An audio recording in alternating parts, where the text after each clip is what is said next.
यह एक सच्ची कहानी है जब क्रिस्टोफर मैककंडलस अपने घर, अपनी फैमिली, सब कुछ छोड़कर एक ऐसे सफ़र पर निकल पड़ता है जिस सफ़र का कोई एंड नहीं होता है। कहानी शुरू होती है मई 1990 में, जब क्रिस्टोफर अपनी ग्रेजुएशन ए ग्रेड से पास आउट करता है। और ग्रेजुएशन पूरी होने के बाद क्रिस्टोफर के मॉम डैड उसको एक नई गाड़ी देना चाहते हैं, पर क्रिस्टोफर बोलता है कि मुझे नई गाड़ी की ज़रूरत नहीं है। लेकिन फिर भी उसके मॉम डैड उसे एक गाड़ी देना चाहते हैं, लेकिन क्रिस्टोफर उस गाड़ी को एक्सेप्ट नहीं करता है। इसके कुछ वक्त बाद क्रिस्टोफर अपने बहुत सारे डॉक्यूमेंट जैसे अपना आईडी कार्ड, क्रेडिट कार्ड सब कुछ जला देता है और सब कुछ फाड़ देता है। उसके अकाउंट में $24,000 होते हैं जो उसकी पढ़ाई के लिए उसकी मॉम डैड ने जमा किए थे। क्रिस्टोफर इन सब पैसों को एक चैरिटी में डोनेट कर देता है और अपना बैग उठाकर घर से निकल जाता है। असल में क्रिस्टोफर ने किसी को यह नहीं बताया होता है कि वो कहाँ जा रहा है, वो बस अपना बैग लेके घर से निकल जाता है। दरअसल क्रिस्टोफर का दिल अपने मॉम डैड के रिश्ते की वजह से और उनसे मिले कम प्यार की वजह से कहीं ना कहीं इस दुनिया से भर चुका होता है, और इसलिए वो अपनी गाड़ी उठाता है और अपनी सारी पहचान को, अपनी पूरी ज़िंदगी को पीछे छोड़कर किसी ऐसी जगह पर जाना चाहता है जहाँ उसे कोई नहीं जानता हो। अब अपने सफ़र में निकलने के बाद वह रात को अपनी गाड़ी को एक जगह पर पार्क करता है और वहीं पर सो जाता है। लेकिन जहाँ पर वो सो रहा होता है वो एक फ्लड एरिया होता है, और रात को जब वो सो रहा होता है तो वहाँ पर फ्लड आ जाता है और उसकी गाड़ी उस फ्लड में फंस जाती है और उसे अपनी गाड़ी को वहीं पर छोड़कर आगे का सफ़र पैदल करना होता है। लेकिन उस सफ़र में निकलने से पहले वो अपनी गाड़ी का नंबर प्लेट निकाल देता है ताकि कोई पहचान न पाए कि ये गाड़ी क्रिस्टोफर की है, और उसके पास जितने भी डॉलर्स होते हैं उसने वो सब जला दिए हैं। अब क्रिस्टोफर के पास कुछ भी नहीं है सिवाय उसके बैग के और उसके सपनों के। अगले सीन में हम देखते हैं क्रिस्टोफर अब लिफ्ट मांगकर आगे का सफ़र पूरा करता है, क्योंकि उसके पास ना गाड़ी है और ना ही पैसे, और जहाँ उसका मन करता है वहीं पर वो सो जाता है, मानो उसने इस पूरी दुनिया को अपना घर समझ लिया हो। और अब उसने अपना नाम भी बदल लिया है, उसका नया नाम होता है अलेक्जेंडर ट्रैम। अब इसी सफ़र के दौरान उसकी एक कपल से मुलाकात होती है, इसका नाम है रैनी और जैन।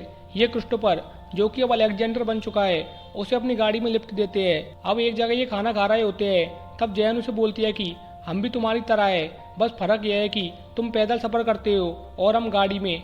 इसके बाद क्रिस्टोफर कुछ दिन इन्हीं के साथ रहता है। एक दिन रैनी उसे बताता है कि जैन और मेरे बीच रिश्ते अच्छे नहीं हैं। असल में वो अपने पार्ट से निकल नहीं पा रही होती है, मतलब कि जैन का जो पहले बॉयफ्रेंड था उसने उसे छोड़ दिया था, और इसलिए आज भी वो उसी गम में रहती है। आगे वो उसे बताता है कि जब तुम हमें मिले थे तब भी हमारे बीच लड़ाई झगड़ा हो रहा था, लेकिन मैं जैन से बहुत प्यार करता हूँ। क्रिस्टोफर बोलता है कि कुछ लोग तो अपने आप को प्यार के लायक ही नहीं समझते, और रैनी क्रिस्टोफर को बोलता है कि तुम तो बड़े समझदार हो। अब धीरे धीरे समय गुजर रहा होता है और क्रिस्टोफर जब इनके साथ रहता है तो इन दोनों के रिश्ते में बहुत सुधार आता है। लेकिन क्रिस्टोफर को आगे जाना होता है, वो अलास्का जाना चाहता है, और इसलिए वो इन दोनों को छोड़कर अपने आगे के सफ़र के लिए निकल पड़ता है। अभी तक वो नॉर्दर्न कैलिफोर्निया में था और उसके बाद वो पहुंच जाता है ईस्टर्न साउथ अमेरिका में, और उसे आज घर से निकले पूरे 2 महीने हो चुके हैं। इसके बाद क्रिस्टोफर की मुलाकात होती है एक आदमी से जिसके पास बहुत बड़े खेतों का कॉन्ट्रैक्ट होता है, और क्रिस्टोफर यहाँ पर काम करता है। वो बड़ी बड़ी मशीनों से फसल काटता है और गोदाम में काम करता है, लेकिन वो अपनी लाइफ की जर्नी को एंजॉय कर रहा होता है, क्योंकि वो जो भी कर रहा होता है वो अपनी मर्जी से कर रहा होता है। और यहीं पर वह उससे गन की डिमांड करता है, क्योंकि उसे अलास्का के जंगल में जाना होता है और उसे अपनी सेफ्टी के लिए और शिकार के लिए एक गन की ज़रूरत है। वो आदमी उसे गन दिला देता है। इसके बाद क्रिस्टोफर यहाँ से निकल जाता है। अब क्रिस्टोफर डिसाइड करता है कि वो कोलोराडो झील को पार करेगा, लेकिन उस झील को पार करने के लिए परमिशन की ज़रूरत होती है जो क्रिस्टोफर के पास नहीं होती है। वो परमिशन लेने के लिए जाता है, लेकिन उससे परमिशन नहीं मिलती। वो बोलते हैं कि तुम अपना नाम वेटिंग लिस्ट में लिखवा दो और जब तुम्हारा नंबर आएगा तब तुम जा सकते हो। जब क्रिस्टोफर वेटिंग लिस्ट को देखता है तो उसका नंबर 12 साल बाद होता है। वो कहता है कि एक झील को पार करने के लिए 12 साल का इंतजार करना पड़ेगा। इसके बाद क्रिस्टोफर बिना किसी परमिशन के झील में कूद जाता है और अपनी बोट के साथ वो आगे बढ़ने लगता है। तभी उसे एक कपल मिलता है। वो उसे बताते हैं कि तुम इस झील के सहारे मैक्सिको भी जा सकते हो। तभी वहाँ पे पीछे से पुलिस आ जाती है जो उसे पकड़ना चाहती है, लेकिन क्रिस्टोफर यहाँ से निकल जाता है और वो झील के सहारे सीधा मैक्सिको पहुँच जाता है। लेकिन मैक्सिको पहुँचने से पहले उसने रास्ते में बहुत वक्त बिताया होता है। अब सफ़र में उसे एक गुफा मिलती है। वो उस गुफा के अंदर 36 दिनों तक रहता है और वहाँ रहकर वो नेचर को बहुत करीब से देखता है। इसके बाद वो दोबारा से एक शहर पहुँच जाता है, और शहर पहुँचने के बाद उसे घुटन होना शुरू हो जाती है। वो शहर छोड़कर दोबारा अपने आगे के सफ़र पर निकल जाता है।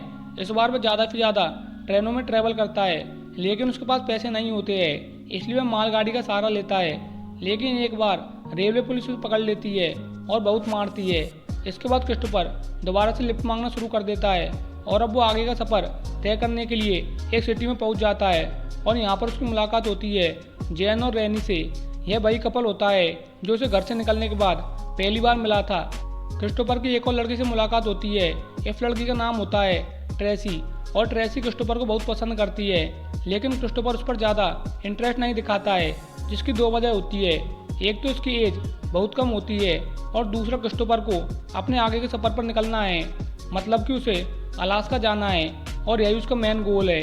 अब कुछ वक्त यहाँ पर बिताने के बाद वो अपने अलास्का के सफ़र के लिए निकल जाता है और वह सफ़र के दौरान सेल्टन सिटी में अपना कैंप लगाता है। कैंप में 2 हफ्ते रहने के बाद वहाँ पर उसकी मुलाकात होती है एक बूढ़े आदमी से, जिसका नाम रॉन फ्रेंड्स होता है। रॉन फ्रेंड्स एक रिटायर्ड आर्मी ऑफिसर है, लेकिन अब वो लेदर कंपनी में काम करते हैं। इस आदमी को क्रिस्टोफर काफ़ी इंटरेस्टिंग लगता है। रॉन फ्रेंड्स से बताता है कि एक कार एक्सीडेंट में उसकी पूरी फैमिली गुजर गई। यहाँ पर वो क्रिस्टोफर को लेदर का काम भी सिखाता है और लेदर का काम सीखने के बाद क्रिस्टोफर अपने लिए एक बेल्ट बनाता है, जिसमें वो अपनी पूरी जर्नी को डिटेल में मेंशन करता है। अब क्रिस्टोफर यहाँ पर 2 महीने रहने के बाद डिसाइड करता है कि वो फाइनली अलास्का जाएगा, क्योंकि अलास्का अब यहाँ से दूर नहीं है। और यह कहने के बाद वो यहाँ से निकल जाता है। वहाँ से आगे निकलने के बाद एक आदमी उसे लिफ्ट देता है और उसको अलास्का के बॉर्डर पर छोड़ देता है और वहाँ जाने से पहले वो उसे अपने शूज भी दे देता है, जो बहुत लंबे होते हैं। वो बोलता है कि इससे तुम्हारे पैर गीले नहीं होंगे। अब क्रिस्टोफर वहाँ पर पहुँच जाता है जहाँ पर वो पहुँचना चाहता था और उसे घर से निकले आज तकरीबन 21 महीने हो चुके हैं। अब अलास्का के काफ़ी अंदर जाने के बाद वो एक पेड़ की टहनी पर अपनी टोपी से निशानी लगा देता है, क्योंकि उसके आगे झील होती है जो उसे पार करनी होती है। और अब वह निशान इसलिए लगाता है ताकि कभी उसे वापस आना हो तो उस टोपी से उसे पता चल जाए कि उसने यहाँ से झील पार की थी। अब वो झील पार करता है और अब वह उस पार पहुँचकर एक कैंप लगाता है। वहाँ पर वो रहना शुरू कर देता है। अलास्का में बर्फ़ ही बर्फ़ है, दूर दूर तक किसी इंसान का नामो निशान नहीं है और यहाँ पर बहुत ठंड होती है। वो आग जलाता है और छोटे मोटे शिकार करके अपना पेट भरने लगता है, क्योंकि उसके पास बंदूक होती है जो शिकार करने में उसके काम आ रही होती है। अब उसे एक वैन दिखाई देती है। जब वो वहाँ पर जाकर देखता है तो उसमें एक गद्दा और आग जलाने के लिए एक जगह होती है। उसे एक बहुत अच्छी जगह मिल जाती है। अब क्रिस्टोफर उस छोटी सी वैन को बहुत अच्छी तरीके से साफ करता है और उसे रहने लायक बनाता है और उसमें रहना शुरू कर देता है। अब क्रिस्टोफर वो ज़िंदगी जी रहा होता है जो वो जीना चाहता था और वो वहाँ पर पहुँच गया है जहाँ पर वो आना चाहता था। क्रिस्टोफर की एक खास आदत होती है कि वो बहुत पढ़ता है और लिखता भी बहुत है। वो जर्नी में अपना एक्सपीरियंस शेयर करते हुए सब लिखता है, ताकि उसका जो एक्सपीरियंस है वो हमेशा उसके साथ रहे। शुरू शुरू में अलास्का के दिन बहुत ही नॉर्मल होते हैं, लेकिन धीरे धीरे उसके खाने पीने की चीज़ें ख़त्म होने लगती है। अब वो कम से कम खाता है, जिसकी वजह से उसका वजन कम होना शुरू हो जाता है। और जो बेल्ट उसने पहन रखी थी उसमें वो बार बार छेद करता है, क्योंकि उसकी कमर कम होना शुरू हो गई थी और वह बार बार छेद करके अपने बेल्ट को टाइट करता है। उसका खाना भी अब पूरी तरीके से ख़त्म हो रहा था। तब वो सोचता है कि एक बड़े जानवर का शिकार करे और उसे कई दिनों तक चलाऊंगा, और वो एक बड़े जानवर का शिकार करता भी है। लेकिन जैसा उसने सोचा था वैसा कुछ भी नहीं हुआ। उस शिकार का सारा मीट सड़ना शुरू हो गया था और उसमें कीड़े पड़ गए होते हैं, जिससे क्रिस्टोफर बहुत मायूस हो जाता है और उसे एक बात समझ आ जाती है कि कुदरत के आगे कभी किसी की नहीं चली है।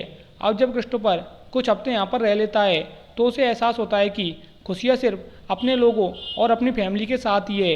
इसलिए वो डिसाइड करता है कि अब वो यहाँ से वापस चला जाएगा। वो अपना बैग पैक करता है और वापस जाने ही लगता है, लेकिन वो देखता है कि जिस झील को पैदल पार करके वो यहाँ पर आया था वो बहुत तेज़ हो गई थी और उसे पार करना अब नामुमकिन है। वो झील में गिर जाता है और मरते मरते बचता है। इसके बाद वो वापस अपनी बस पर आ जाता है और वहीं अपने आगे के दिन बिताता है। अब क्रिस्टोफर को यहाँ पर रहते हुए कुछ दिन हो चुके हैं, इसलिए उसका सारा खाना ख़त्म हो चुका है और अब उसके पास जंगली पेड़ पौधों के अलावा और उनकी जड़ों को खाने के अलावा और कोई चारा नहीं है। उसके पास इसके लिए किताब होती है जिसमें किस पौधे को खाना होता है वो सब लिखा है। अब वो अपने लिए खाना अरेंज करना शुरू करता है और उसे एक पौधे में कन्फ्यूजन हो जाती है। वो होता है वाइल्ड पोटैटो, और दरअसल वो वाइट स्वीट पी की जगह वाइट पोटैटो खा लेता है, जिससे उसकी बॉडी में पॉइजन फैल जाता है और उसकी बॉडी पहले से ही कमज़ोर थी और अब पॉइजन वाला पौधा लेने के बाद उसके अंदर इतनी हिम्मत भी नहीं है कि वो अपने लिए खाना अरेंज कर सके। क्रिस्टोफर को अलास्का में अब पूरे 100 दिन हो गए हैं।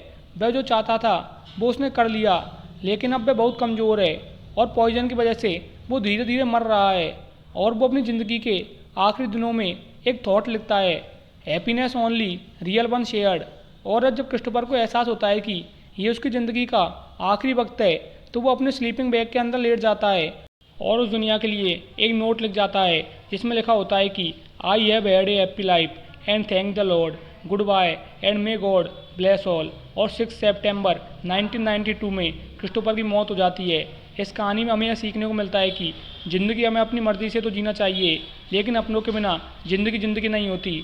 अपने लोग गलतियाँ करते हैं, लेकिन इंसान गलतियाँ करता है और यह इंसान का फ़र्ज़ है कि वह दूसरे इंसान की गलतियों को माफ़ करे।